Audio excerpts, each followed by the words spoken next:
রমজান মানে হলো রোজা রাখা, তারাবির নামাজ পড়া, আর সাহরি খাওয়া, ইফতার খাওয়া, ব্যাস। রোজা, তারাবি, সাহরি, ইফতার, এই চার জিনিসের নাম হলো আমাদের মুসলমানদের রমজান মাস। অথচ আমাদের প্রিয় নবী সাল্লাল্লাহু আলাইহি ওয়াসাল্লাম রমজান মাসে এই চার কাজের বাইরে আরো অনেক আমল, অনেক কর্মসূচি, অনেক কার্যতালিকা, অনেক আমলের তালিকা তিনি আমাদেরকে দিয়েছেন, যেটা আমরা মুসলমানরা অনেকেই জানি না। কারণ আমি নবী করিম সাল্লাল্লাহু আলাইহি সাল্লামের হাদিস থেকে এবং কোরআনে করিম থেকেও 27টি আমলের কথা আপনাদের সঙ্গে শেয়ার করব ইনশাআল্লাহ, যার সবগুলোই রমাদানের জন্য স্পেশাল। রমাদান কেন্দ্রিক যে সমস্ত আমল, যে সমস্ত করণীয় আমাদের আছে, তার মধ্যে প্রথম করণীয় হলো শাবানের 29 তারিখে পশ্চিম আকাশে রমজানের চাঁদ তালাশ করা। এটা একটা আমল। কোন দিন চাঁদ তালাশ করবেন? শাবানের 29 তারিখ। এই বছর আমাদের দেশে শাবানের 29 তারিখ কবে হচ্ছে? রোজা কবে থেকে শুরু হচ্ছে? তাহলে 29শে শাবান সন্ধ্যায়, যেদিন থেকে রোজা হওয়ার সম্ভাবনা আছে, সেই দিন সন্ধ্যায় মাগরিবের আগে পশ্চিম আকাশের দিকে চাঁদ অনুসন্ধান করার চেষ্টা করে তাকাবেন। পশ্চিম আকাশে চাঁদ অনুসন্ধান করার জন্য যদি চেষ্টা করেন, একটু খোঁজার চেষ্টা করেন, চাঁদ দেখতে যদি পান তো ভালো, এমনকি যদি চাঁদ দেখতে নাও পান, চাঁদ দেখার চেষ্টা যে করেছেন এর কারণে আপনার আমল নামাতে সওয়াব লেখা হবে, একটা সুন্নত আদায় করার সওয়াব। ভাইরা আমার, আমরা আমাদের ছেলেবেলায়, আমাদের শৈশবে রমজানের আনন্দ আঁচ করতাম পশ্চিম আকাশের চাঁদ দেখে। ঈদের আনন্দের সূচনা এবং শুরুই হতো ঈদের চাঁদ দেখার মধ্য দিয়ে। এমন একটা সময় আমরা এখন এসে পৌঁছেছি, যেই সময়ে সবাই চাঁদ তালাশ করে, কিন্তু সেটা আকাশে না, ফেসবুকে। ঠিক না ঠিক? চাঁদ কি ফেসবুকে উঠে না আকাশে উঠে? তাহলে সবাই যদি ফেসবুকে চাঁদ তালাশ করেন, আকাশে চাঁদ দেখবে কে? ও ইসলামী ফাউন্ডেশনের হেলাল কমিটি, চাঁদ দেখা কমিটির কিছু মানুষ, তাদের উপরে নির্ভর করে 18-20 কোটি মানুষ তারা ফেসবুকে তাকায় আছে। এটা খুবই দুর্ভাগ্যজনক একটা বাস্তবতা। নবী করিম সাল্লাল্লাহু আলাইহি সাল্লামের হাদিসটা আমরা লক্ষ্য করি, তিনি বলেছেন, সুমু লিরুইয়াতিহি ওয়া আফতিরু লিরুইয়াতিহি, তোমরা চাঁদ দেখে সিয়াম সাধনা করবে, চাঁদ দেখে রমাদান উদযাপন করবে, চাঁদ দেখে রমাদানের ইবাদত বন্দেগী করবে, আর চাঁদ দেখে তোমরা ঈদ উদযাপন করবে। চাঁদ দেখে তিনি আমাদেরকে রোজা রাখতে বলেছেন। অতএব চাঁদ দেখতে হবে কি হবে না? ভাইরা আমার, বিলুপ্ত হওয়া মৃত প্রায় সুন্নাহগুলোর মধ্যে থেকে একটা হলো চাঁদ তালাশ করার সুন্নাহ। এটা ফরজে কিফায়া, মুসলিম সমাজের কেউ যদি না করে সবাই গুনাহগার হবে। এটা খুবই রিস্কি একটা বিষয়, দুর্ভাগ্যজনক একটা বিষয় যে 20 কোটি মানুষের রমজান মাত্র মুষ্টিমেয় কয়েকজন মানুষের দেখার উপর নির্ভর করবে। ভাইরা আমার, আমরা পশ্চিম আকাশে চাঁদ দেখার চেষ্টা করব ইনশাআল্লাহ। যদি চাঁদ দেখতে পান আপনি, তাহলে নবী সাল্লাল্লাহু আলাইহি সাল্লামের সেখানে একটা দোয়া পড়বেন, আল্লাহুম্মা আহিল্লাহু আলাইনা বিল ইয়ুমনি ওয়াল ঈমান ওয়াস সালামাতি ওয়াল ইসলাম রব্বি ওয়া রব্বুকাল্লাহ। চাঁদকে লক্ষ্য করে বলবেন, চাঁদের সাথে কথা বলবেন। চাঁদ আপনার কথা হয়তো বুঝবে না, কিন্তু আল্লাহর এরকম সৃষ্টি যারা আমাদের কথা বুঝতে পায় না, তাদেরকে লক্ষ্য করে কিছু বলার মানে হলো আপনি মূলত আপনার মনের আকুতিকে প্রকাশ করছেন। চাঁদকে লক্ষ্য করে নবী সাল্লাল্লাহু আলাইহি সাল্লাম চাঁদ দেখলে পড়তেন, আল্লাহুম্মা আহিল্লাহু আলাইনা বিল ইয়ুমনি ওয়াল ঈমান। হে আল্লাহ, এই যে চাঁদ আমি দেখতে পাচ্ছি, এই চাঁদের পুরো মাসটাকে যে আমার জন্য বরকত এবং ঈমান দিয়ে পরিপূর্ণ করে দিন। এই চাঁদ পুরো মাস জুড়ে থাকবে, অতএব পুরো মাস জুড়ে এই চন্দ্র মাসে আমি আপনার কাছে আমার জীবনে প্রভূত বরকত, কল্যাণ এবং ঈমান আপনার কাছ থেকে চাই, ওয়াসসালামাতি ওয়াল ইসলাম, এবং আমি নিরাপত্তা চাই এই চাঁদ, এই চান্দ্রমাস আমার জন্য যেন নিরাপদ হয়, এবং ইসলামের সাথে যেন এই মাস আমি অতিবাহিত করতে পারি, ঈমানের সাথে যেন অটল অবিচল থাকতে পারি। রব্বি ওয়া রাব্বুকাল্লাহ, হে চাঁদ, তোমার সৃষ্টিকর্তা পালনকর্তা আর আমারও পালনকর্তা এক আল্লাহ। ভাইরা আমার, চাঁদ দেখার চেষ্টা করা যাবে তো ইনশাআল্লাহ? সোশ্যাল মিডিয়াতে আপনি চাঁদের খবর খোঁজেন, দোষ নাই, কিন্তু আমরা সবাই যদি সোশ্যাল মিডিয়াতে চলে যাই, পশ্চিম আকাশে চাঁদটা দেখবে কে? দুর্ভাগ্য। মসজিদ মাদ্রাসার ছাত্ররা, ওলামা একরাম, তারাও চাঁদ তালাশ করতে দেখা যায় খুবই কম, খুবই নগণ্য। আল্লাহ তাআলা আমাদের সবাইকে মৃত প্রায় সুন্নাহকে জিন্দা করার তৌফিক দান করুন। এই বছর 29শে রমাদান শুক্রবারে হবে না শনিবারে হবে? কে কে চাঁদ দেখবেন হাত তোলেন। আল্লাহ আমাদের সবাইকে চাঁদ দেখার তৌফিক দান করুন। মৃত সুন্নাহকে জিন্দা করার নিয়তে চাঁদ দেখবেন ইনশাআল্লাহ। আল্লাহ আমাদের সবাইকে আমল করার তৌফিক দান করুন। ভাইরা আমার, তাহলে রমজান কেন্দ্রিক প্রথম আমল পেয়ে গেলাম, প্রথম কর্মসূচি পেয়ে গেলাম, সেটা হলো শাবানের শেষ তারিখে পশ্চিম আকাশে চাঁদ তালাশ করবো ইনশাআল্লাহ। নাম্বার 2, রমজানের দ্বিতীয় আমল, যেটা রমজানের প্রধান আমল মূলত কি সেটা বলেন দেখি। রমজানের প্রধান আমল কি ভাই? রোজা রাখা। মাশাআল্লাহ, উত্তর সঠিক। রমজান মাসের প্রধান আমল হলো রোজা রাখা। রোজা রাখার চাইতে এ মাসের বড় কোনো আমল হতে পারে না। রোজা রাখা রমজানের সুন্নত না মুস্তাহাব? ফরজ। ফরজ মানে হলো আল্লাহর সেই নির্দেশ, যেই নির্দেশ লঙ্ঘন করলে জাহান্নামের শাস্তি অবধারিত, জাহান্নামের শাস্তি এড়ানো যাবে না, যে নির্দেশ মান্য করা আবশ্যক, এরকম একটি ফরজ। ইসলামের স্তম্ভ কয়টা ভাই? 5টা। নবী করিম সাল্লাল্লাহু আলাইহি সাল্লাম বলেছেন, বুনিয়াল ইসলামু আলা খামস, ইসলাম দাঁড়িয়ে আছে 5টি ফাউন্ডেশনের উপরে, 5টি খুঁটির উপরে, 5টি ভিত্তির উপরে। সেই 5টি ভিত্তির 1 নম্বর হলো শাহাদাতি আল্লাহ ইলাহা ইল্লাল্লাহ ওয়া আন্না মুহাম্মাদান রাসূলুল্লাহ, আল্লাহ ছাড়া ইবাদত এবং উপাসনার উপযুক্ত আর কেউ নাই, আর মুহাম্মদ সাল্লাল্লাহু আলাইহি সাল্লাম আল্লাহর পাঠানো রাসূল, এই কথার সাক্ষ্য মুখে দেওয়া, এটা হলো 1 নম্বর স্তম্ভ। স্তম্ভ নম্বর 2, 5 ওয়াক্ত নামাজ আদায় করা। স্তম্ভ নম্বর 3, যাকাত আদায় করা, যাদেরকে আল্লাহ সামর্থ্য দিয়েছেন, সচ্ছলতা দিয়েছেন। স্তম্ভ নম্বর 4, হজ করা। স্তম্ভ নম্বর 5, রমজানের রোজা রাখা। তবে অনেক হাদিসে রমজানের রোজাকে 4 নম্বরে আর হজকে 5 নম্বরে রাখা হয়েছে। তাহলে রমজান মাসের রোজা রাখা এটা শুধু ফরজ না, মৌলিক ফরজ। নবী করিম সাল্লাল্লাহু আলাইহি সাল্লাম বলেছেন, যদি কেউ জীবনে একটি রোজাও শরিয়া গ্রাহ্য ওজর ছাড়া কেউ যদি ভঙ্গ করে, রোজা না রাখে, রমজানের পরে যদি সে সারা জীবনও রোজা রাখে, দায় মুক্ত হয়তো হয়ে যাবে, সে কাজা আদায় করেছে, কাফারা আদায় করেছে, দায় মুক্ত হয়তো হয়ে যাবে, কিন্তু রমজানের একটা রোজা রেখে আল্লাহর কাছে যে পরিমাণ মর্যাদার অধিকারী হওয়ার কথা, সারা জীবন রোজা রেখেও রমজানের ওই একটা রোজার ক্ষতিপূরণ করা সম্ভব নয়।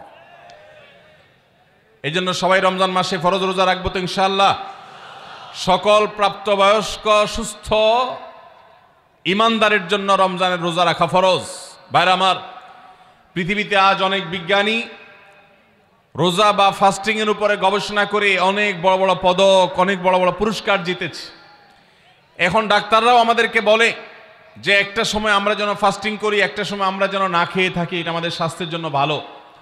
নবী সাল্লাল্লাহু আলাইহি সাল্লাম সেই ১৫০০ বছর আগে আল্লাহর দেয়া বিধান আমাদেরকে জানিয়েছেন।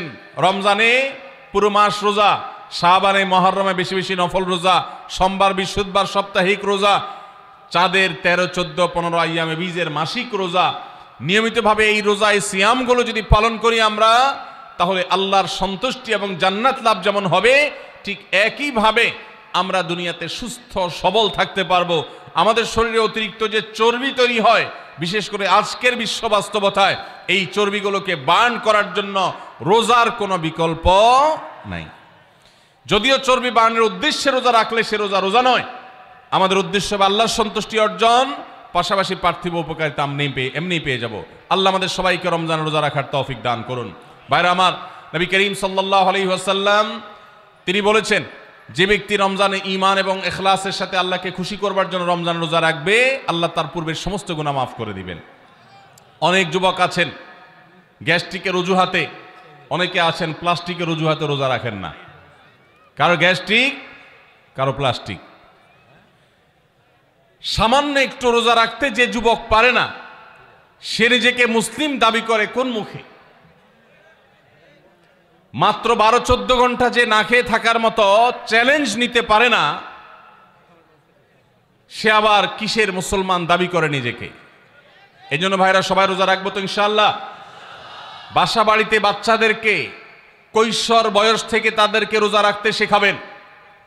সাহাবায়ে কেরাম আশুরার রোজা পর্যন্ত বাচ্চাদেরকে রাখাতেন এবং তাদেরকে খেলনা দিয়ে ভোলাতেন, রোজা রাখতে তাদের সাহায্য করতেন। আজ এমন এক প্রজন্ম আমরা গড়ে তুলছি, যেই প্রজন্ম শুধু ভোগ শিখেছে, ত্যাগ শিখে নাই। বাচ্চা কাচ্চাদেরকে দেখবেন মা বাপ বড় বড় মোবাইল, স্মার্টফোন তাদের হাতে তুলে দিচ্ছেন। তারা মুখ দিয়ে কোনো কথা বললেই সেটা নেওয়ার জন্য, কেনার জন্য বাপ মা অস্থির ব্যাকুল হয়ে যাচ্ছেন। তাদেরকে সংগ্রাম, ত্যাগ, চ্যালেঞ্জ নেওয়া, এগুলো তাদেরকে শেখাচ্ছেন না। মনে রাখবেন, ভোগ করতে কোনো যোগ্যতার দরকার হয় না, ত্যাগ করতে যোগ্যতার দরকার হয়। ভোগ করতে সবাই পারে, ত্যাগ করতে সবাই পারে না। এই জন্য সন্তানকে ভোগ নয়, ত্যাগ শেখাতে হবে। আল্লাহ আমাদেরকে তৌফিক দান করুন। আপনার বাচ্চা যদি রোজা রাখা শিখে, শখ করে রোজা রাখে, তাকে বাধা দিবেন না, তাকে রোজা রাখতে দিবেন। কারণ সে রোজা রাখার মধ্য দিয়ে গরিব অভাবী মানুষের কষ্ট অনুভব করবে, ফিল করবে। সে রোজা রাখার মধ্য দিয়ে আল্লাহর নৈকট্যের ফিলিংস তার মধ্যে আসবে, ইসলামী সংস্কৃতিকে সে অনুভব করবে, আঁচ করবে। এই জন্য সন্তানকে কৈশোর বয়স থেকেই, কিশোর বয়স থেকেই তাকে রোজা রাখতে সাহায্য করবেন ইনশাআল্লাহ। ঠিক আছে না ভাই? বাচ্চাদের প্রথম হয়তো রোজা অর্ধেক রাখবে, দুপুরে ভেঙে ফেলবে, এরপর না হয় বিকাল পর্যন্ত রাখবে, এরপর না হয় সন্ধ্যা পর্যন্ত রাখবে, কিন্তু অভ্যাস তাকে গড়ে তুলতে হবে। আল্লাহ আমাদেরকে তৌফিক দান করুন। ভাইরা আমার, তাহলে রমজানের প্রধান আমল রোজা রাখা। এই রোজা ইচ্ছাকৃত শরিয়া গ্রাহ্য ওজর ছাড়া ভাঙা জায়েজ নাই, হারাম। যদি কেউ ভাঙে অথবা না রাখে সে ফাসিক। অতএব এই রোজার চর্চা আমাদের করতে হবে। আল্লাহ আমাদের সবাইকে তৌফিক দান করুন। 2 নম্বর আমল হলো রমজান মাসে রোজা রাখা। 3 নম্বর আমল হলো রাতে তারাবির নামাজ আদায় করা। রাতে কি আদায় করা ভাই? তারাবির নামাজ আদায় করা কি ফরজ না নফল? ফরজ না সুন্নত? সুন্নত, সুন্নতে মুআক্কাদা। নবী করিম সাল্লাল্লাহু আলাইহি সাল্লাম বলেছেন, মান কামা রমাদানা ঈমানান ওয়া ইহতিসাবা গুফিরা লাহু মা তাকাদ্দামা মিন যামবি। যে ব্যক্তি রমজান মাসে রাতে দাঁড়িয়ে তারাবির নামাজ পড়বে, তার পূর্বের সমস্ত গুনাহ খাতা মাফ করে দেওয়া হবে। এই জন্য তারাবির নামাজ পড়বো তো ইনশাআল্লাহ। তারাবির নামাজ 4G গতিতে হবে না 5G গতিতে? কি বলেন? 4G না 5G? ভাইরা আমার, সব কিছুতে গতি ভালো না, সব কিছুতে গতি ভালো না। নেটের গতি যত বেশি হয় তত ভালো, কিন্তু নামাজের গতি, ইবাদত, সিজদার গতি, তারাবির গতি যত কম হয়, যত ধীরে ধীরে হয়, যত শান্তশিষ্টভাবে হয়, তত আল্লাহর কাছে বেশি মর্যাদাবান হয়। অতএব মহল্লার হাফেজ সাহেবদেরকে তাড়াতাড়ি নামাজ শেষ করার জন্য দৌড়ের উপর রাখবেন। ক্রিকেট খেলা আছে হুজুর, আজকে একটু খেয়াল রাখেন, বলবেন। ভাইরা আমার, আমরা তারাবির নামাজের কথা যখন স্মৃতিতে, কল্পনায় আমরা ভাবি, তখন আমাদের স্মৃতিতে তুফান মিল মার্কা একটা নামাজ ভেসে উঠে। ঠিক না বেঠিক? 5 ওয়াক্ত নামাজ এত তাড়াহুড়া করা হয় না তারাবি যত। অথচ তারাবি এটা তারবিহার এর বহু বচন, আরবি শব্দ, যার অর্থ হলো আরামের সাথে, ধীরস্থিরতার সাথে, রেস্ট করে করে যে নামাজ আদায় করা হয় তার নাম তারাবি। নাম হলো আরামের সাথে করা, আর আমরা করি ব্যারামের সাথে তাড়াহুড়ো করে। এই জন্য এলাকা এলাকা তারাবি ধীরে ধীরে পড়ার জন্য উদ্যোগ নেবেন তো ইনশাআল্লাহ। ইমাম সাহেবদেরকে, হাফেজ সাহেবদেরকে উদ্বুদ্ধ করবেন, ভাই হুলস্থুল করবেন না, কি পড়েন কিচ্ছু বুঝি না, এমন টান দেন শেষে যায় শুধু ইয়ালামুন তালামুন, আর এটা শুনে মনে করেন যে এখন স্টপ হয়েছে, এখন রুকুতে যাইতে হবে। এই নামাজ কি নামাজ? এটা তামাশা। ভাইরা আমার, স্পিডে তারাবি না পড়ে যদি একটু ধীরে তারাবি পড়া হয়, সর্বোচ্চ 15 থেকে 20 মিনিটের ডিফারেন্স হবে, এর বেশি না। মাত্র 15 মিনিটের জন্য আপনার পুরো নামাজকে আপনি বরবাদ করছেন। দেশের বেশিরভাগ মসজিদগুলোতে তুফান মিল মার্কা তারাবি পড়া হয়। এই তারাবি আল্লাহর কাছে কতটা গ্রহণযোগ্য হবে, এটা যথেষ্ট প্রশ্নবিদ্ধ বিষয়। আল্লাহ তাআলা আমাদের সবাইকে ধীরস্থিরতার সাথে খুব শান্তভাবে তারাবির নামাজ আদায় করার তৌফিক দান করুন। চেষ্টা করা যাবে না ইনশাআল্লাহ? ভাইরা আমার, আল্লাহ রাব্বুল আলামিন নামাজের ক্ষেত্রে হুলস্থুলতা পছন্দ করেন না। যার নামাজ যত বেশি সময় নিয়ে আদায় করেন তিনি আল্লাহর কাছে তত শ্রেষ্ঠ, তত ভালো নামাজি। আর যার নামাজে যত হুলস্থুল করা হয় তার নামাজের কোয়ালিটি, মর্যাদা আল্লাহর কাছে তত কম।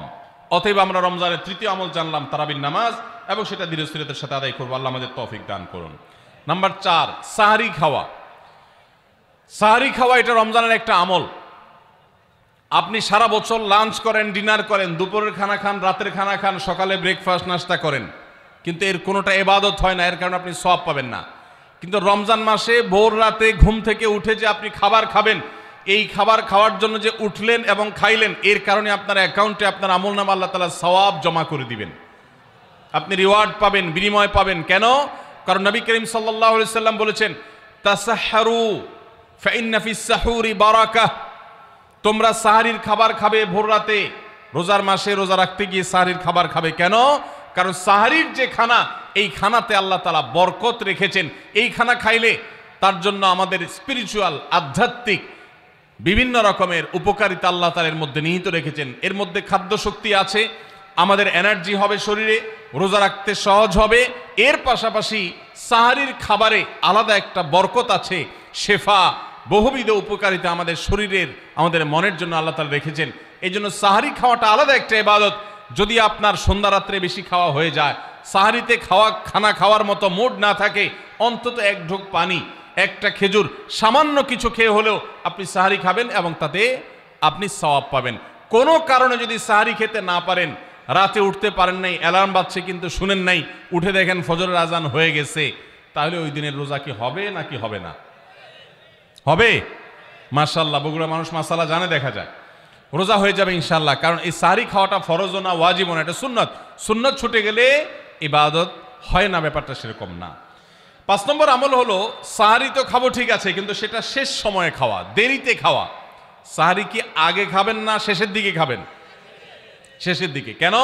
কারণ নবী করিম সাল্লাল্লাহু আলাইহি সাল্লাম বলেছেন, লা ইয়াজালুন নাসু বিখাইরিন মা আজ্জালুল ফুতুর ওয়া আখারুস সাহুর।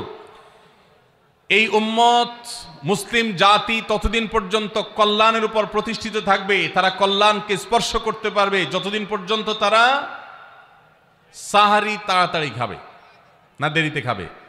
দেরিতে খাবে। আর ইফতার তাড়াতাড়ি করবে। তাহলে সাহারি দেরিতে খাওয়া হলো সুন্নত। আমাদের দেশে গ্রামে অনেক মুরব্বীরা এখনো আছেন, রাত 12টা, 1টা, 2টা বাজে সাহারি খেয়ে শুয়ে থাকেন। তারা চিন্তা করেন পরে খাইতে গেলে আবার বর্ডার ক্রস হয়ে যায় কিনা, সীমা লঙ্ঘন হয়ে যায় কিনা, রিস্ক নেওয়ার দরকার কি, এই জন্য 12টার সময় খেয়ে রাখি। এটার কারণে সাহারি খাওয়ার সওয়াব পাবেন ঠিকই, কিন্তু দেরিতে সাহারি খাওয়ার যে সুন্নত, সেই সুন্নত আদায় হবে না। এই জন্য দেরিতে খাবেন। দেরিতে খাওয়ার মানে আবার এরকম দেরি না যে আপনি আর মুয়াজ্জিন সাহেব দুজন কম্পিটিশন করছেন, আপনার হাতে খাবারের প্লেট আর মুয়াজ্জিনের হাতে মাইক, আপনি আগে শেষ করেন আর মুয়াজ্জিন আগে আজান দিবে, কম্পিটিশন চলছে। এত দেরি করে একেবারে লাস্ট মিনিট পর্যন্ত খাওয়া সুন্নত নয়। কথা কি বুঝাতে পারছি? কয়েক মিনিটের গ্যাপ রেখে তারপরে খাবার শেষ করবেন। কারণ নবী করিম সাল্লাল্লাহু আলাইহি সাল্লাম সাহরি খেয়ে শেষ করে ফজর নামাজ শুরু করতেন, এর মধ্যে 50টা আয়াত পড়ার মতো গ্যাপ রাখতেন, অর্থাৎ প্রায় 10 মিনিটের মতো একটা গ্যাপ থাকতো। এই জন্য আমরা একটা গ্যাপ রেখে তারপর সাহরি শেষ করব। অর্থাৎ ফজরের আজান যদি হয় উদাহরণস্বরূপ 5টা 25-এ বা 30-এ, তাহলে আমরা 2-4 মিনিট আগে সাহরি খেয়ে শেষ করবো ইনশাআল্লাহ। তাহলে সাহরি দেরি করে খাওয়া, শেষের দিকে খাওয়াটা সুন্নত। আল্লাহ আমাদেরকে আমল করার তৌফিক দান করুন। রমজান মাসে সাহরির নামে একটা নতুন নাটক শুরু হয়েছে এদেশে, সেটার নাম হলো সাহরি পার্টি। আপনারা শুনেছেন? বিশেষ করে শহরের ছেলেফেলেরা ইউ পোলাপান, তারা আজকাল ভোর রাতে বন্ধু বান্ধব সহ রেস্টুরেন্টে গিয়া সাহারি পার্টির আড্ডা বাইর করছে। শয়তানি এবং ফাইজলামির আর কোনো জায়গা নাই, সাহারির জন্য পার্টি বাইর করছে, তাও আবার ছেলে মেয়ে একসাথে মিলেমিশে। ভাইরা আমার, সাহারি খাওয়া ইবাদত, এবং সাহারির এই সময়টা দোয়া কবুলের সময়, তাহাজ্জুদের সময়। আল্লাহ তাআলা দুনিয়ার আকাশ থেকে ডেকে ডেকে বান্দাকে ক্ষমা করেন। এই সময়টাতে আড্ডাবাজি করা, এটা হতভাগা ছাড়া আর কারোর কোনো কাজ হতে পারে না। এরপরে 6 নম্বর আমল হলো ইফতার করা।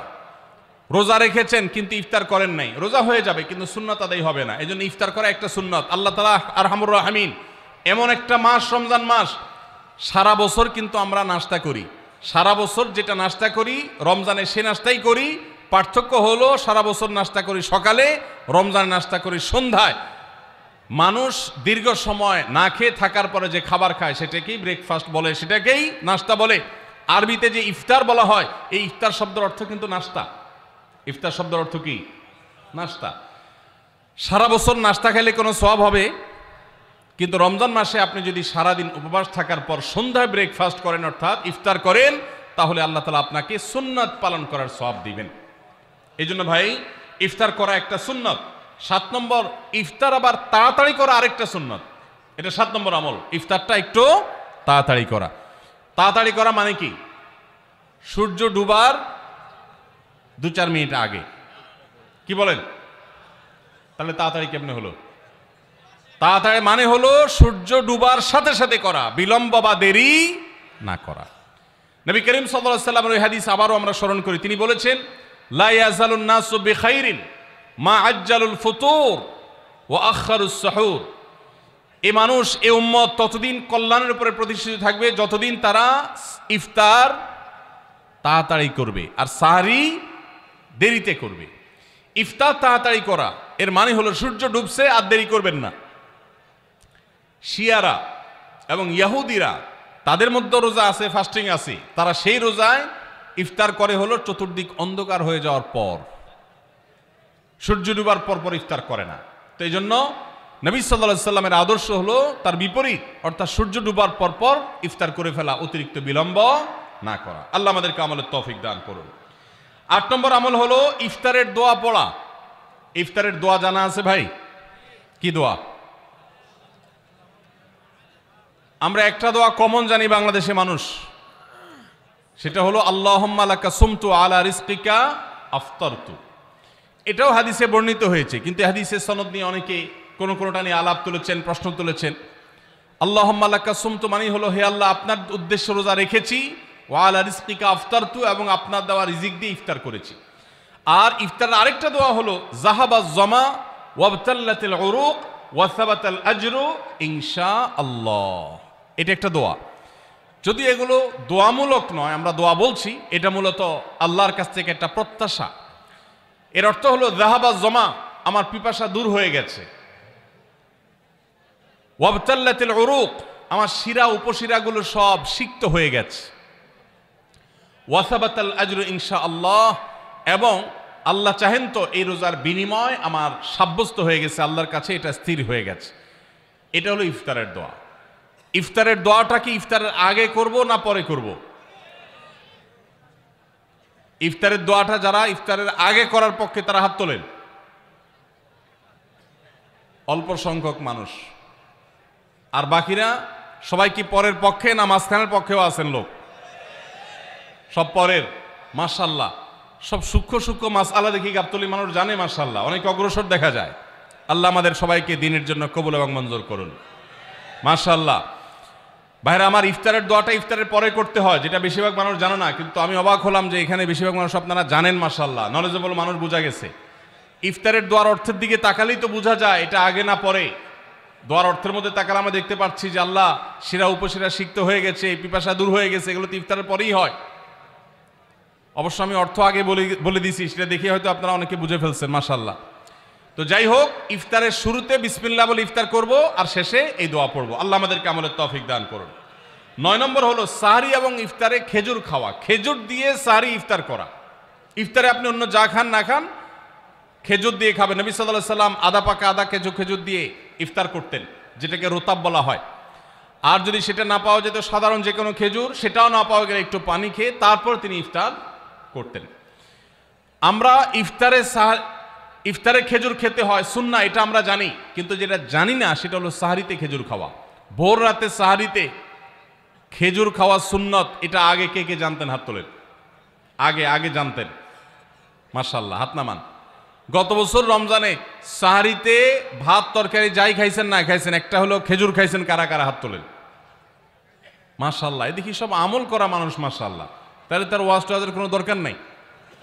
এত নলেজেবল মানুষ, এত আমলদার মানুষ যদি এলাকায় থাকে, তাহলে ওয়াজের দরকারটা কি? আল্লাহ আমাদের সবাইকে আমলের তৌফিক দান করুন। ভাইরা আমার, ইফতারে খেজুর খাওয়া যেমন সুন্নাত, সাহরিতেও খেজুর খাওয়া সুন্নাত, কিন্তু খেজুর খাওয়া কোনো ফরজ ওয়াজিব না। খেজুরের দাম বেশি হয়ে গেছে, আপনি কিনতে অপারগ। যদি একটা খেজুরও পুরো রমজানে না খান, আপনার রোজার কোনো অসুবিধা হবে। তবে নবী সাল্লাল্লাহু আলাইহি সাল্লাম যেহেতু ইফতার এবং সাহরিতে খেজুর খেতেন, আর খেজুরে প্রচুর পরিমাণ সুগার আছে, উপকারী, যেটা মানুষের স্বাস্থ্যের জন্য উপকারী, প্রচুর পরিমাণ এনার্জি আছে, খাদ্য শক্তি আছে, সারাদিন রোজা রেখে আমাদের যে সুগারের ঘাটতি হয় সেটা পূরণ করার জন্য সহায়ক হয়। এই জন্য সাহরি এবং ইফতারে খেজুর খাওয়া এমনিতেও উপকারী। আর নবী সাল্লাল্লাহু আলাইহি সাল্লামের সুন্নাত, তিনি বলেছেন, নি'মা সাহুরুল মুমিনি আত-তামার, ইমানদারের সাহারির আইটেমের মধ্যে সবচেয়ে বেস্ট উত্তম হলো খেজুর। এই জন্য অন্য যাই খান না খান, একটু হলো, এক পিস হলো খেজুর খাবেন, ইনশাআল্লাহ সুন্নাত আদায় করার নিয়তে খেলে এই খেজুর সুন্নাতটা আদায় হয়ে যাবে, আল্লাহ তাআলা তা চাহেন তো। তাহলে 9 নম্বর আমল পেলাম হলো সাহরি এবং ইফতারিতে খেজুর খাওয়া। 10 নম্বর আমল হলো সকল প্রকার পাপাচার বর্জন করা, গুনাহের কাজ থেকে বিরত থাকা। এইটা হলো রমজান মাসের দ্বিতীয় সর্বোচ্চ গুরুত্বপূর্ণ আমল। সিরিয়ালে আমরা 10 নম্বরে বলেছি, কিন্তু 27টা রমজানের স্পেশাল আমলের মধ্যে সবচেয়ে গুরুত্বপূর্ণ আমল হলো রোজা রাখা, আর দ্বিতীয় সর্বোচ্চ গুরুত্বপূর্ণ আমল হলো সব ধরনের পাপাচার বর্জন করা, গুনাহের কাজ ত্যাগ করা। যদি কেউ রমজানে রোজা রাখে, আবার চোখ দিয়ে হারাম জিনিস মোবাইলে দেখে, স্ক্রিনে দেখে, পত্রিকার পাতায় দেখে, অফলাইনে দেখে, পরনারীর দিকে তাকায় থাকে, সে যদি কান দিয়া হারাম জিনিস শুনে, গান বাদ্য, এই সমস্ত কিছু সে যদি উপভোগ করে, তাহলে তার এই রোজা আর উপোস থাকার মধ্যে কোনো পার্থক্য। মনে রাখবেন, রোজা শুধু পেটের হয় না, রোজা চোখের হয়, রোজা কানের হয়, রোজা হাতের হয়, রোজা মুখের হয়, রোজা শরীরের প্রত্যেকটা অঙ্গ প্রত্যঙ্গের হয়। একজন মানুষ যখন তার পুরো শরীরের রোজা করে, সে যখন সকল অঙ্গ প্রত্যঙ্গ দিয়ে আল্লাহর আনুগত্য করে, আল্লাহর নাফরমানি থেকে বেরিয়ে আসে, তখন সে সত্যিকারের রোজাদার হয়। আর যে শুধুমাত্র দিনের বেলায় পানাহার বর্জন করে, যৌনাচার বর্জন করে, আর সমস্ত পাপাচার অপকর্ম সে যথারীতি অন্য সময়ের মতো রমজান মাসেও করে, এই রোজাদার পেটের রোজা রেখেছে, কিন্তু তার শরীরের অন্য অন্য অঙ্গ প্রত্যঙ্গগুলো আল্লাহর কথা শুনে নাই, সো সেগুলো কিন্তু রোজা রাখে নাই। এই রোজা আল্লাহর কাছে মাকবুল এবং গ্রহণযোগ্য রোজা হতে পারে না। অতএব আমরা রমজান মাসে সব ধরনের গুনাহের কাজ বর্জন করবো তো ইনশাআল্লাহ। প্রিয় ভাইরা আমার, রোজা কিন্তু আমাদের সাথে কথা বলে। রোজার ভাষা আমরা অনেকে জানি না, কি বলে সেটা অনেকে বুঝি না, কিন্তু রোজা আমাদের সাথে কথা বলে। কি কথা? সিয়াম শব্দের অর্থ, আমরা যেটাকে রোজা বলছি সেটা কোরআনের ভাষায় বলা হয় সিয়াম, হাদিসে বলা হয়েছে সেটাকে সওম বা সিয়াম। এই সওম বা সিয়াম একই শব্দ, এর অর্থ হলো বিরত থাকা। এর অর্থ হলো কি ভাই? বিরত থাকা, ব্রেক দিতে জানা। আল্লাহ রাব্বুল আলামিন রোজার মতো ইবাদত দিয়েছেন আমাদেরকে জীবনে ব্রেক দেওয়ার অভ্যাস গড়ে তোলার জন্য। আমরা যেন ব্রেক দিতে শিখি, আমরা যেন থামতে শিখি, আমরা যেন নিজেদেরকে নিয়ন্ত্রণ করতে শিখি। ইসলামের যে বৈশিষ্ট্য, ইসলামের যে বিউটি, ইসলামের যে সৌন্দর্য, সেটা হলো ইসলাম পৃথিবীর মানুষকে আত্মনিয়ন্ত্রণ করবার কথা বলে। আজ ভোগবাদী পৃথিবীর যেদিকে তাকাবেন, চতুর্দিকে দেখতে পাবেন শুধু ভোগের হাতছানি। দুনিয়াটা মস্ত বড়, খাও দাও আর ফুর্তি করো, শুধুমাত্র ফুর্তি ফুর্তি এবং ফুর্তি, ভোগ এবং ভোগ এবং ভোগ। গোটা পৃথিবী আপনাকে ভোগের কথা বলবে, ত্যাগের কথা বলবে না। ইসলাম আপনাকে ত্যাগের কথা বলে। আপনি ঈদ উদযাপন করবেন, ঈদুল ফিতর, সেখানে পর্যন্ত ইসলাম বলে আগে গরিবের বাসায় ফিতরা পৌঁছাবে, তারপর তুমি ঈদগাহে যাবে, ঈদের আনন্দ করবে। আপনি কোরবানির ঈদে পশু জবাই করে গোশত খাবেন, উৎসব করবেন, ইসলাম বলে ভালো কথা, তুমি উৎসব করবে, তোমাকে উৎসব করতেই দেওয়া হয়েছে, কিন্তু আগে গরিবের বাসায়ও গোশত পাঠাবে ঈদের, সেটা নিশ্চিত করবে, তার পাশাপাশি তুমি ঈদ উদযাপন করবে। আমরা যে রমজানের রোজা রাখি, এই রোজা আমাদেরকে বিরত থাকার কথা বলে। সেই বিরত থাকাটা কি? সেটা হলো আমরা যখন রোজা রাখি আমাদের পিপাসা হয়, আমাদের ক্ষুধা লাগে, পিপাসা হয়, আবার হাতের সামনে হয়তো পানিও আছে, আমার ক্ষুধা লাগে, হাতের সামনে হয়তো খাবারও আছে, কেউ দেখছেও না, সিসি ক্যামেরাও নেই, বদ্ধ রুমে কক্ষের মধ্যে, কিন্তু আমি রোজাদার। কোন রোজাদার রোজার মধ্যে খায়, পান করে? কেন? কারণ সে জানে আল্লাহ নিষেধ করেছেন। আমরা যখন ইফতার সামনে নিয়ে বসে থাকি সন্ধ্যাবেলায়, ভাইরা আমার, সারা বছর নাস্তা তো আল্লাহ তাআলা কম হোক বেশি হোক সবাইকে করার তৌফিক দেন, আমরা সবাই তো কম বেশি নাস্তা করি। সারা বছর আপনি যদি বুফে গিয়ে 100 আইটেমের নাস্তা দিয়েও আপনি খাবার গ্রহণ করেন, সকালের ব্রেকফাস্ট আপনি খান, ইফতারের সময় মাত্র 2-4টা আইটেম নিয়ে বসে থেকে আজানের জন্য, সূর্য ডুবার জন্য যে অপেক্ষা করেন, ওই অপেক্ষার সময় যে অবর্ণনীয় স্বাদ আর তৃপ্তি পাওয়া যায়, পৃথিবীর সমস্ত খাদ্য গ্রহণের মধ্যেও এই তৃপ্তি বা স্বাদ নাই। নবী সাল্লাল্লাহু আলাইহি ওয়াসাল্লাম সেজন্য বলেছেন, লিসসাইমি ফারহাতান, রোজাদার ব্যক্তিকে দুটি আনন্দ দেওয়া হয়, ফারহাতুন ইনদা ফিতরি ওয়া ফারহাতুন ইনদা লিকাই রাব্বি। একটা আনন্দ হলো ইফতারের সময়, অবর্ণনীয়, ভাষায় প্রকাশ করবার অযোগ্য, কি ভালো লাগা কাজ করে।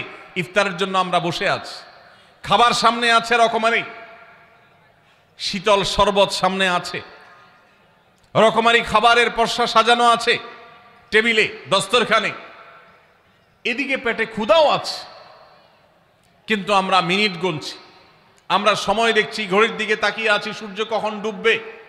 সূর্য ডুবেছে আর সাথে সাথে আমরা ইফতার করছি। এই যে আল্লাহর নির্দেশের অপেক্ষা, ইসলাম রোজার মাধ্যমে আমাদেরকে সেই শিক্ষাটা দিতে চায়। রোজা আমাদের সাথে সেই কথা বলে যে দেখো, তুমি জীবনে বিরত থাকতে শিখো, গোটা পৃথিবী তোমাকে ভোগ শিখাবে, ইসলাম তোমাকে ত্যাগ শিখাবে, ইসলাম তোমাকে কন্ট্রোল করা শিখাবে। আমাদের তরুণদের চরিত্রকে নষ্ট করবার জন্য, তাদেরকে নানাভাবে উস্কানি দেওয়ার জন্য, বিনোদনের নামে, নিউজের নামে, বিজ্ঞাপনের নামে, বিভিন্ন নামে অশ্লীল নানা দৃশ্য, খোলামেলা দৃশ্য তাদের সামনে দেখানো হয়, ভোগের আহ্বান করা হয়। ইসলাম বলে, হে মুসলিম তরুণ, তোমার চোখের এরিয়ার মধ্যে কোনো পরনারী, কোনো সুন্দরী নারী পড়ে গেছে, তুমি আঁচ করতে পেরেছ, সাথে সাথে তোমার দৃষ্টিকে তুমি নিয়ন্ত্রণ করো, অবনত করো। কুল্লিল মুমিনিনা ইয়াগুদ্দু মিন আবসারিহিম ওয়া ইয়াহফাযু ফুরুজাহুম। আল্লাহ বলেছেন, হে রাসূল বলে দিন ইমানদার পুরুষদেরকে, তারা যেন তাদের চোখগুলোকে নামিয়ে রাখে, তাদের সম্ভ্রমকে তারা সংরক্ষণ করে। মনে রাখবেন, যা খুশি তা করতে পারা এটা যোগ্যতা নয়। নিজেকে নিয়ন্ত্রণ করলাম, যা খুশি তা করব না, এর নাম হলো যোগ্যতা। ডায়রিয়ার রোগী ডাইরেক্ট হয়ে যায়, যা খুশি যে করে, নিজের মন যেদিকে তাকে নাচায় সেদিকে নাচে, এই লোকটা অসুস্থ মানুষের মতো। আর মুসলিম যুবক, মুসলমান মানুষ, নারী পুরুষ, সে নিজেকে নিয়ন্ত্রণ করে। আল্লাহ এটা হারাম করেছেন, আমার মন চায়, চাইলেই আমি সেটা নিতে পারি, কিন্তু আমি নেব না। আমি একটা জিনিস ধরতে পারি, আল্লাহ হারাম করেছেন, সেজন্য আমি ধরবো না। এই শিক্ষাটা রমজান আমাদেরকে দেয়। অতএব রমজানের সবচেয়ে গুরুত্বপূর্ণ আমল হলো এই 10 নম্বর আমল, সেটা হলো পাপাচার বর্জন করা।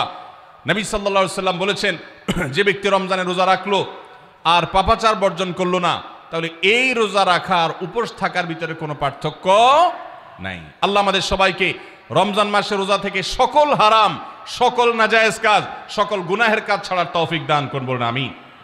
ভাইরা আমার, 11 নম্বর আমল হলো অধিক পরিমাণ দোয়া করা। রমজান মাসে রোজা রেখে আমরা বেশি বেশি দোয়া করব। চলতে ফিরতে, উঠতে বসতে দোয়া করতে পারেন। আমাদের মায়েরা অনেকে শুনছেন আমাকে, রমজান মাসে আপনি গৃহস্থলী কাজ করছেন, রান্নাবাড়া করছেন, ঘর ঝাড়ু দিচ্ছেন, আর মনে মনে আল্লাহর সাথে কথা বলেন। দোয়া মানে আল্লাহর সাথে কথোপকথন। আল্লাহ, আপনি আমাকে মাফ করে দেন, আমার বাবাকে মাকে মাফ করে দেন, সন্তানগুলোকে হেদায়েত দান করেন, চোখের পানি ফেলেন।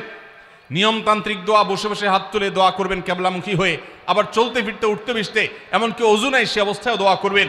নবী সাল্লাল্লাহু আলাইহি সাল্লাম বলেছেন 3 ব্যক্তির দোয়া ফিরিয়ে দেওয়া হয় না। কয় ব্যক্তির দোয়া? সালাসুন লা তুরাদ্দু দাওয়াতুহুম, 3 শ্রেণী মানুষের দোয়া ফিরিয়ে দেওয়া হয় না। এর ভিতরে এক শ্রেণী হলেন মাজলুম, কারোর জুলুমের শিকার হয়েছে এই ব্যক্তি, জালেমের বিরুদ্ধে যে তার মনের আকুতি থাকে, বদদোয়া থাকে, আল্লাহ সুবহানাহু ওয়া তাআলা এটা ফিরিয়ে দেন না। এই জন্য পৃথিবীর ইতিহাসের কোন জালিম আপনি দেখাতে পারবেন না যেই জালিমকে আল্লাহ ছেড়ে দিয়েছেন, আল্লাহ ছাড় দিয়েছেন কিন্তু চূড়ান্তভাবে ছেড়ে দিয়েছেন, এমন কোন জালিম আপনি দেখাতে পারবেন না। এই জন্য ভাই কখনো কোন অবস্থাতে কারো প্রতি আমরা জুলুম করব না, আল্লাহ আমাদেরকে সেটা মানার তৌফিক দান করুন। তাহলে 3 ব্যক্তির দোয়া কবুল হয়, ফেরত দেওয়া হয় না। তার ভিতরে একজন হলো মাজলুম, যার প্রতি আপনি জুলুম করেছেন, সে আপনার বিরুদ্ধে যে বদদোয়া করে, এটা লাগবেই লাগবে, আজ হোক আর 2 দিন পরে হোক। নাম্বার 2, মুসাফির, যে ব্যক্তি সফরে আছে, সফররত অবস্থায় সে যদি দোয়া করে, সে দোয়া আল্লাহ তাআলা কবুল করেন। 3 নম্বর হলো রোজাদার ব্যক্তি, আসসাইম হাত্তা ইফতির, রোজাদার ব্যক্তি সারাদিন ভর রোজা করলে ইফতার রাগ পর্যন্ত, সারাদিন দোয়া করলে ইফতার রাগ পর্যন্ত তার দোয়া কবুল হয়। এই জন্য রোজা রেখে আমরা বেশি বেশি আল্লাহর কাছে দোয়া করবো ইনশাআল্লাহ। চলতে ফিরতে উঠতে বসতে মনে মনে আল্লাহর সাথে কথা বললেন, চাওয়া তাওয়াকে পেশ করলেন, বাস এইটাই হলো দোয়া। এটা হলো আমাদের রমজান মাসের 11 নম্বর আমল, বেশি বেশি দোয়া করা। 12 নম্বর আমল হলো মিথ্যা এবং কাজ পরিহার করা। রমজানের সকল পাপাচার তো পরিহার করবই, বিশেষভাবে মিথ্যা কথা, মিথ্যা কাজ পরিহার করা। কারণ নবীজি সাল্লাল্লাহু আলাইহি ওয়াসাল্লাম এটার জন্য আলাদা নির্দেশ করেছেন। তিনি বলেছেন, মাল্লাম ইয়াদা কাওলা যুরি ওয়াল আমালা বিহি ফালাইসা লিল্লাহি হাজা আন ইয়াদা তাআমাহু ওয়া শারাবা। যে ব্যক্তি রমজানে রোজা রেখে মিথ্যা কথা, মিথ্যা কাজ ছাড়লো না, তার উপোস থাকায় আল্লাহর কোনো ঠেকা পড়ে নাই। 13 নম্বর আমল হলো অশ্লীলতা এবং বিবাদ, বিতণ্ডা, ঝগড়া, এগুলো পরিহার করা। কারণ নবী করিম সাল্লাল্লাহু আলাইহি ওয়াসাল্লাম তিনি আমাদেরকে রমজান মাসে রোজা রেখে অশ্লীলতা পরিহার করতে বলেছেন। মোবাইলে হারাম জিনিস দেখলেন, টেলিভিশনে হারাম জিনিস দেখলেন, বা কোনো পত্রপত্রিকাতে খারাপ জিনিস, নিষিদ্ধ জিনিস দেখলেন, পরনারীর সৌন্দর্য দেখে আপনি হারাম স্বাদ নেয়ার চেষ্টা করলেন, তাহলে আপনার রোজার অঙ্গহানি হলো, রোজা প্রাণহানি হলো। এই রোজা নয়। এই জন্য এটাকে রমজান মাসে পরিহার করতে হবে, অন্য সময় তো বটেই। এবং সেই সাথে কেউ যদি আপনার সাথে ঝগড়া করতে আসে, নবীজি শিখাই দিয়েছেন, ফালিয়াকুল ইন্নী সায়েম, কেউ রোজা রাখা অবস্থায় ঝগড়া করতে আসলে বলবেন, ভাই আমি রোজাদার, আমি তোমার ঝগড়ার জবাব দিতে পারবো না। তাহলে ঝগড়া পরিহার করার জন্য রমজান মাসে আমরা এক্সারসাইজ করব। 14 নম্বর, যে কোনো ভালো কাজ, যে কোনো নেকামল রমজান মাসে বেশি বেশি করবেন। কেন? কারণ রমজানের শুরুতে একজন ঘোষক বলে, ইয়া বাগিয়াল খায়রি আকবিল, হে ভালো কাজ প্রত্যাশী, যে ভালো কাজ করতে চাও, রমজান মাসটাই হলো ভালো কাজের সওয়াব বেশি পাওয়ার। অতএব এই মাসে ভালো কাজ করে, নেকামল করে, ইবাদত করে, কোরআন তেলাওয়াত, জিকির, আজকার যত রকম আছে এগুলো করে জান্নাতের পথে অগ্রসর হয়ে যাও। 16 নম্বর আমল হলো রোজাদারকে ইফতার করানো, অর্থাৎ নিজে ইফতার করার পাশাপাশি অন্য কোন রোজাদারকে ইফতার করাইলে আল্লাহ তাআলা ওই রোজাদার যে পরিমাণ সওয়াব পাবেন, আপনাকেও সেই পরিমাণ সওয়াব দিবেন ইনশাআল্লাহ। 17 নম্বর আমল হলো বেশি বেশি কোরআনে কারীমের তেলাওয়াত করা। রমজান মাসে আল্লাহ তাআলা আমাদের সবাইকে, 15 নম্বর বাদ গেছে, মাশাআল্লাহ, এত মনোযোগ সহকারে কথা বলছে এবং নোট করছে দেখা যাচ্ছে। তাহলে আমরা আবার পেছনে যাচ্ছি ইনশাআল্লাহ। 15 নম্বর আমল হলো বেশি বেশি ইস্তেগফার করা। বেশি বেশি কি করা? ইস্তেগফার করা, অর্থাৎ ক্ষমা প্রার্থনা করা। কেন ক্ষমা প্রার্থনা বেশি করবেন? কারণ নবী করিম সাল্লাল্লাহু আলাইহি সাল্লাম বলেছেন, ওয়ালিল্লাহি উতাকাউ মিনান নার ওয়া যালিকা ফি কুল্লি লাইলা। রমজানের প্রত্যেক রাতে আল্লাহ তাআলা বহু মানুষকে জাহান্নাম থেকে মুক্ত ঘোষণা করেন। ভাইরা আমার, আমাদের পাপাচারের কারণে জাহান্নামীদের তালিকা নাম উঠে থাকলেও রমজানে আল্লাহ বহু মানুষকে ঠিক দেন যে এই লোককে জান্নাতি ঘোষণা করা হলো, জাহান্নাম থেকে মুক্ত ঘোষণা করা হলো। এই জন্য এই মাসে আল্লাহর কাছে বেশি বেশি মাফ চাইতে হয়, ইস্তেগফার করতে হয়, চোখের পানি ফেলে দোয়া করতে হয় যে আল্লাহ আপনি মাগফিরাত নসিব করেন। এটা হলো 15 নম্বর আমল। 16 নম্বর আমল হলো রোজাদারকে ইফতার করানো। নিজে ইফতার করবেন, পাশাপাশি রোজাদার ব্যক্তিকেও ইফতার করাবেন। নবী সাল্লাল্লাহু আলাইহি সাল্লাম বলেছেন, যদি কোনো ব্যক্তি কোনো রোজাদারকে ইফতার করায়, তাহলে যেই ব্যক্তি তাকে ইফতার করানেন তার রোজার সওয়াব তো সে পাবেই, আপনি ইফতার করায়া সমপরিমাণ সওয়াব লাভ করবেন ইনশাআল্লাহ। অতএব মসজিদে ইফতার দেওয়ার ব্যবস্থা করা যেতে পারে, রাস্তাঘাটে, বিশেষ করে পাবলিক পরিবহনে, এমনকি প্রাইভেট গাড়িতেও সন্ধ্যার সময়, ইফতারের সময় অনেক সময় খাবার থাকে না, তখন আপনি রাস্তায় দাঁড়িয়ে যদি সামান্য একটু খেজুর, সামান্য একটু পানি বিতরণ করতে পারেন, তাইলে সওয়াবটা পাওয়া যেতে পারে। আপনার বাসায় আশেপাশে অনেক অভাবী মানুষ আছে, তাদের বাসায় আপনি ইফতার পৌঁছে দিতে পারেন, এর মাধ্যমে রোজাদারকে ইফতার করানোর সওয়াব পেতে পারেন। 17 নম্বর আমল হলো বেশি বেশি কোরআনে কারীমের তিলাওয়াত করা। কোরআনে কারীমের তেলাওয়াত রমজান মাসে বেশি বেশি করব। কেন? কারণ হলো এই মাসটাই হলো কোরআন নাজিলের মাস। আল্লাহ তাআলা রমজান মাসে কোরআন নাজিল করেছেন। আল্লাহ বলেছেন, শাহরু রমাদান আল্লাযী উনজিলা ফীহিল কুরআন হুদাল লিন-নাস ওয়া বায়িনাতিন মিনাল হুদা ওয়াল ফুরকান। রমজান মাস এমন মাস যে মাসে আল্লাহ তাআলা কোরআন নাজিল করেছেন। এই জন্য এই মাসে বেশি বেশি রোজ কোরআন তেলাওয়াত করতে হবে। নবী করিম সাল্লাল্লাহু আলাইহি সাল্লাম বেশি বেশি রমজান মাসে কোরআন তেলাওয়াত করতেন। আমাদের পূর্বসূরি সালাফগণ কেউ কেউ রমজান মাসে অন্য সব আমল কমিয়ে দিয়ে কোরআন তেলাওয়াতটা সবচেয়ে বেশি করতেন।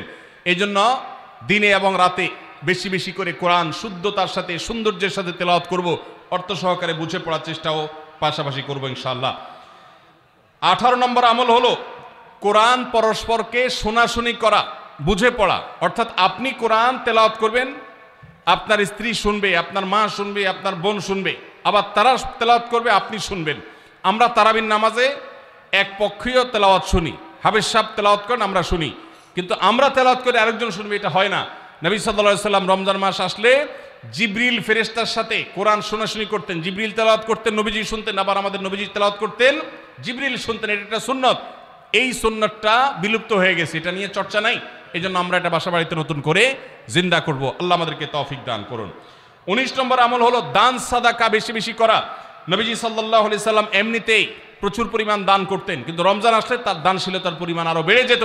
এই জন্য অভাবী, প্রতিবেশী, গরিব, দুঃখী সবার ঘরে ঘরে আমরা আমাদের সাধ্য অনুযায়ী দান পৌঁছানোর চেষ্টা করব রমজান উপলক্ষে। এটা রমজানের 19 নম্বর স্পেশাল আমল, বিশেষ আমল। 20 নম্বর রমজানের কর্মসূচি হলো ভোর রাতে দোয়া করা। কারণ সারা বছর ভোর রাতে তাহাজ্জুদের নামাজ পড়া বা দোয়া করার সুযোগ আমাদের হয় না, কিন্তু রমজানের সাহরি খেতে তো এমনি ওঠেন। অতএব এই টাইমে দোয়া কবুল হয়। 24 ঘন্টার ভিতরে দোয়া কবুলের সবচেয়ে মোক্ষম সুযোগ, সবচেয়ে আদর্শ সময় হলো এই তাহাজ্জুদের সময়টা। ভাইরা আমার, ঢাকার একটি বড় কোম্পানি, বাংলাদেশের সবচেয়ে বড় শিল্প প্রতিষ্ঠান বললে ভুল হয়তো হবে না, অন্তত এটুকু বলা যায় যে প্রথম 3-4টি বড় প্রতিষ্ঠানের একটি। এরকম একটা প্রতিষ্ঠানের একজন কর্মকর্তা বছর 2-3 আগে আমার সাথে হঠাৎ দেখা। তিনি আমাকে দেখে বেশ আবেগ আপ্লুত হলেন এবং অনেকটা জড়িয়ে ধরলেন এবং বললেন, ভাই, আপনার একটি আলোচনা থেকে আমার জীবনের ভিতরে এমন এক পরিবর্তন আসছে যেটা অকল্পনীয়, অভাবনীয়। আমি একটু কৌতূহল হয়ে জানতে চাইলাম কোনটা সেটা। তখন তিনি বললেন, ভাই, আমার জীবনে এমন একটা রোগ হয়েছে, যেই রোগ ট্রিটমেন্ট করার জন্য দেশে বিদেশে বিভিন্ন জায়গায় গিয়েছি, কোনো চিকিৎসা এর আমি পাই নাই। শেষ পর্যন্ত আশাহত হয়ে চাকরি ছেড়ে দিয়ে, শহর ছেড়ে দিয়ে গ্রামে গিয়ে বসবাস করা শুরু করছি এবং মৃত্যুর জন্য অপেক্ষা করছি। এর মধ্যে আপনার একটা আলোচনার ক্লিপ আমার চোখের সামনে আসলো সোশ্যাল মিডিয়ায়, তো এটা শুনলাম।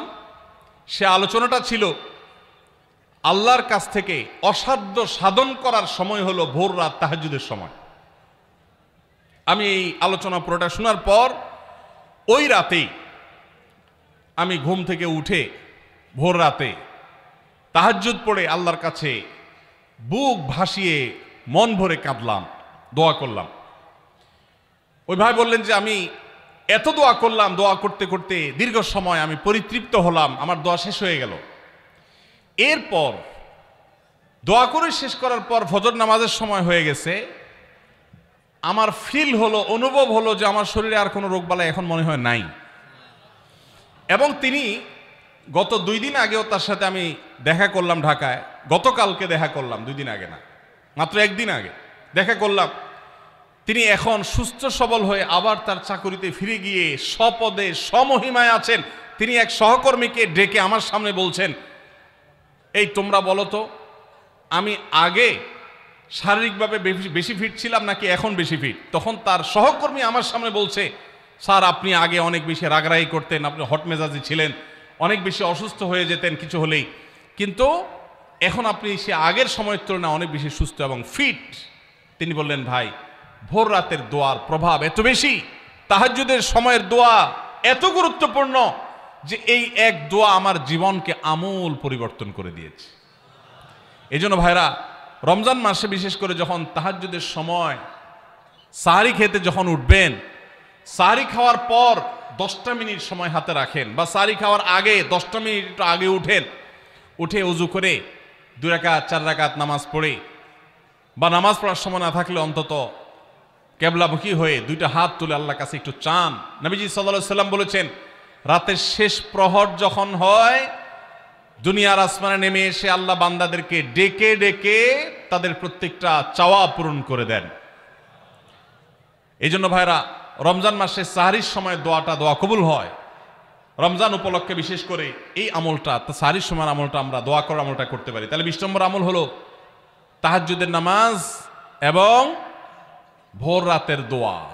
এটা অন্য সময় করা যায়, কিন্তু রমজানের সুযোগটা বেশি আসে, সেজন্য এটাকে রমজানের স্পেশাল আমল হিসেবে আমরা উল্লেখ করলাম। আল্লাহ আমাদেরকে সবাইকে তৌফিক দান করুন।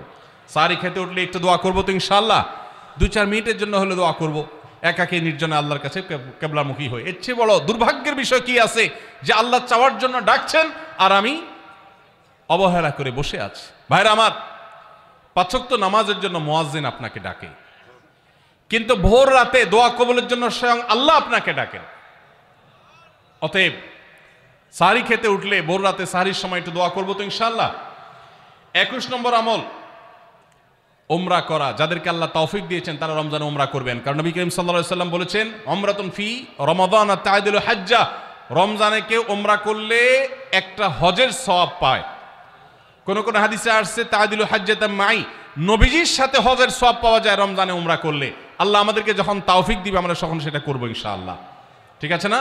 নিয়ত করেন, দোয়া করেন, আল্লাহ একসময় তৌফিক অবশ্যই দিবেন। 22 নম্বর আমল হলো রমজানের শেষ 10 দিন মসজিদে ইতিকাফ করা। গুরুত্বপূর্ণ একটা পয়েন্ট, মসজিদে ইতিকাফ করা। খুব মনোযোগ দিয়ে শুনি। রাসূল করিম সাল্লাল্লাহু আলাইহি সাল্লাম রমজানের রোজা ফরজ হওয়ার পর থেকে নিয়ে তার মৃত্যু পর্যন্ত একটি বছরের জন্য রমজানের শেষ দশক মসজিদে ইতিকাফ করা ছাড়া ছিলেন না। একবার তিনি মসজিদে ইতিকাফে বসেছেন, কিন্তু ইমার্জেন্সি একটা কাজে মসজিদ থেকে তাকে বের হতে হয়েছে। এই জন্য তিনি পরের বছর 20 দিন ইতিকাফ করেছেন। 10 দিন হলো ওই বছরের, আর 10 দিন হলো আগের বছর যে ইতিকাফ ভেঙে ফেলেছেন সেটার ইতিকাফের কাজা। তার মানে হলো নবীজির জীবনে কখনো ইতিকাফ 1 বছর একটা রমজান মাসেও ছাড়েন নাই। এত গুরুত্বপূর্ণ আমল যে রমজানের এই আমলটা তিনি কখনোই ছাড়েন নাই। দুর্ভাগ্য আমাদের, এখানেও হয়তো বেশিরভাগ মুসলমান আমরা জীবনে একবারের জন্য রমজানের শেষ 10 দিন ইতিকাফ করি নাই। যে আমল নবীজি জীবনে কখনো ছাড়েন নাই সেটা আপনি জীবনে একবারও করেন নাই। এর চাইতে বড় হতভাগা উম্মত আর কি হতে পারে? ভাইরা আমার, 3টি আমলের নগদ তৃপ্তি আমি অন্তত অনুভব করি। আমি আমার সে অভিজ্ঞতার আলোকে আপনাদেরকে উদাত্ত আহ্বান করতে চাই, রমজানের শেষ দশকে আপনারা ইতিকাফ করুন। যে 3টি আমলের তৃপ্তি, নগদ স্বাদ, অবর্ণনীয় ভালো লাগা কাজ করে, অন্তর্জগতে প্রশান্তিতে পরিপূর্ণ হয়ে যায়, সেই 3টি ইবাদতের একটি হলো আরাফাতের ময়দানের দোয়া। এটার সাথে কোনো কিছুর কম্পেয়ার হয় না। অবর্ণনীয় এক তৃপ্তি লাগে আরাফাতের ময়দানে দোয়া করতে। দ্বিতীয় হলো সিজদায় গিয়ে চোখের পানি ফেলে আল্লাহর কাছে দোয়া করতে অসম্ভব ভালো লাগা কাজ করে। ভোর রাতে দোয়াতেও একই স্বাদ পাওয়া যায়। আর 3 নম্বর হলো রমজানের শেষ দশকের ইতিকাফ।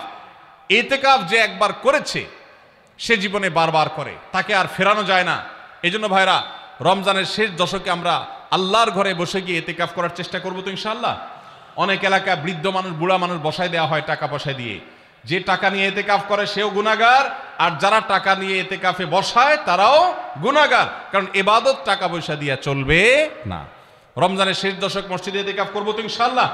আল্লাহ আমাদেরকে তৌফিক দান করুন। যুবক ভাইরা, একটাবার বসে দেখেন, অসম্ভব ভালো লাগা কাজ করে। মনে হয় যে আল্লাহর মেহমান আমি, এই ফিলটা হয়, কারণ আল্লাহর ঘরে এসে বসে আছেন আপনি কারোর কাছে কোনো কিছু চেয়েছেন, চাইতে চাইতে একটা পর্যায়ে তার পাও জড়িয়ে বসে গেলেন, একদম বসে গেলেন, তার ঘরের সামনে বসে পড়লেন। ইতিকাফটা অনেকটা এরকম। রমজানের প্রথম 20 দিন আল্লাহর কাছে হাত দিয়ে দোয়া করলাম, আর শেষ 10 দিন একদম মসজিদে গাঁটটি বসকা নিয়ে পড়ে গেলাম। ব্যাপারটা হলো কারো পায়ে ধরে পড়ে যাওয়ার মতো। আশা করা যায় ইতিকাফকারীকে আল্লাহ তাআলা ক্ষমা না করে মসজিদ থেকে ফেরাবেন না। এই জন্য ইতিকাফ করার চেষ্টা করবো তো ইনশাআল্লাহ। আমরা ব্যস্ততার অজুহাত দেই। ভাইরা আমার, যে কোনো মুহূর্তে দুনিয়া থেকে চলে যেতে হতে পারে। এই জন্য এই রমজানে প্ল্যান করেন, যত ব্যস্ত হন না কেন। আমি তো আমার সমস্ত ব্যস্ততাকে এক পাশে ঠেলে রেখে আল্লাহ আমাকে যখন থেকে তৌফিক দিয়েছেন রমজানের শেষ দশকে ইতিকাফ ছাড়া বাইরে থাকবো এটা চিন্তাও করি না।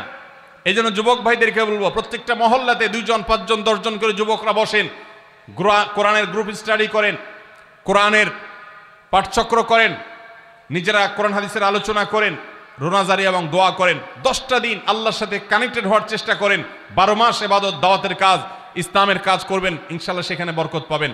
রমজানের শেষ দশকে ইতিকাফ করবেন তো ইনশাআল্লাহ। আল্লাহ আমাদের সবাইকে তৌফিক দান করুন। 23 নম্বর আমল হলো শেষ দশকে ইবাদতের মাত্রা বাড়িয়ে দেওয়া। আমরা উল্টাটা করি।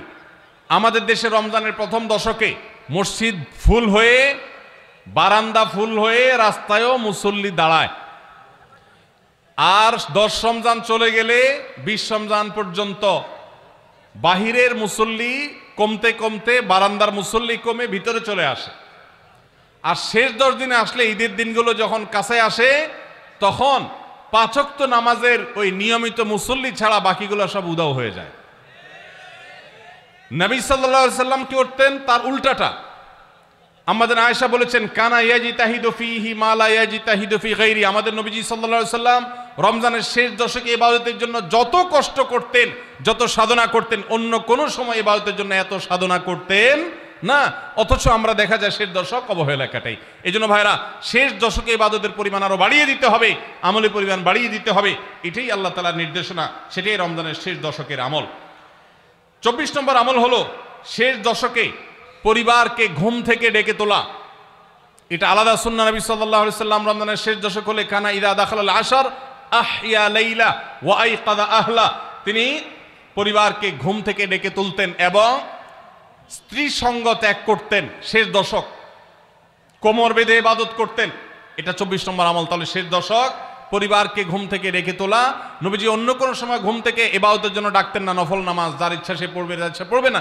কিন্তু শেষ দশক এত বড় অফার, এত বড় সুযোগ, কারণ লাইলাতুল কদর শেষ দশকে আছে।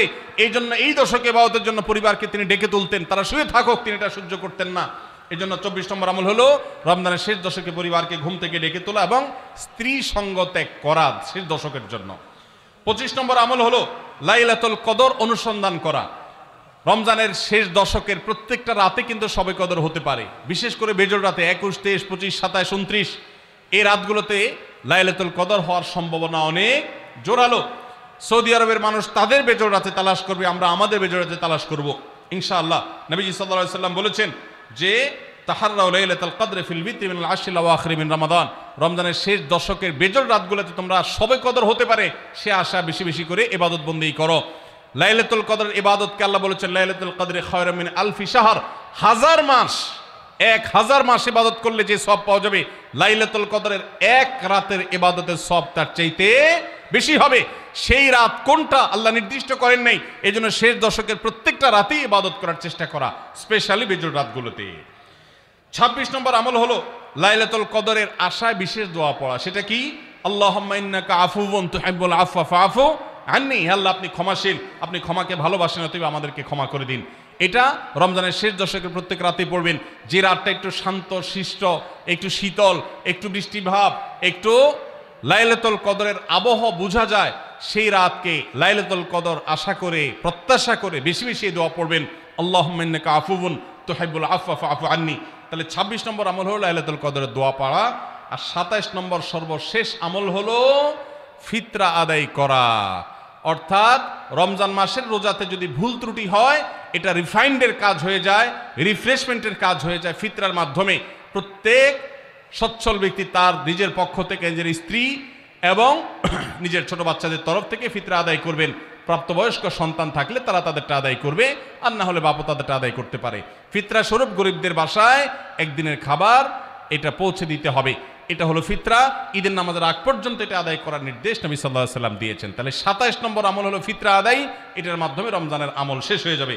আমি আবার এক নজরে 27টি আমল আপনাদেরকে বলে দিচ্ছি। নাম্বার 1 চাঁদ দেখা, নাম্বার 2 রোজা রাখা, নাম্বার 3 তারাবির নামাজ আদায় করা, নাম্বার 4 সাহরি খাওয়া, 5 নম্বর আমল হলো শেষ সময় সাহরি খাওয়া, 6 নম্বর আমল হলো ইফতার করা, 7 নম্বর আমল হলো তাড়াতাড়ি ইফতার করা এবং 8 নম্বর আমল হলো ইফতারের দোয়া পড়া, 9 নম্বর আমল হলো সাহরি এবং ইফতারে খেজুর খাওয়া, 10 নম্বর আমল হলো রমজান মাসের সকল গুনাহ বর্জন করা, 11 নম্বর আমল হলো বেশি বেশি দোয়া করা, 12 নম্বর আমল হলো মিথ্যা কথা এবং কাজ পরিহার করা, 13 নম্বর আমল হলো অশ্লীলতা এবং ঝগড়া বিবাদ রমজানের রোজা রেখে না করা, 14 নম্বর আমল হলো ভালো কাজের পরিমাণ এই মাসে বাড়ায় দেওয়া।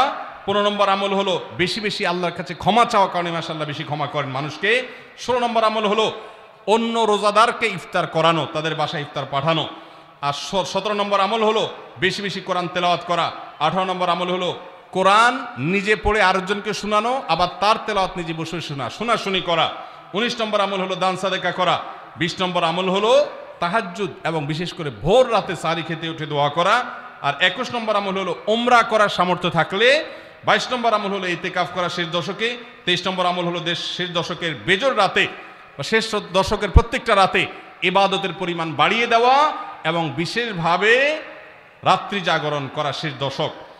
আর 24 নম্বর আমল হলো শেষ দশকে নিজের পরিবারকে ঘুম থেকে ডেকে তোলা, স্ত্রী সঙ্গ ত্যাগ করা। 25 নম্বর আমল হলো লাইলাতুল কদর অনুসন্ধান করা। 26 নম্বর আমল হলো লাইলাতুল কদরের বিশেষ দোয়া পাঠ করা। আর 27 নম্বর আমল হলো ফিতরা দেওয়া। আল্লাহ আমাদের সবাইকে এই 27টা আমল দিয়ে আমাদের রমজান মাসকে সাজাবার তৌফিক দান করুন।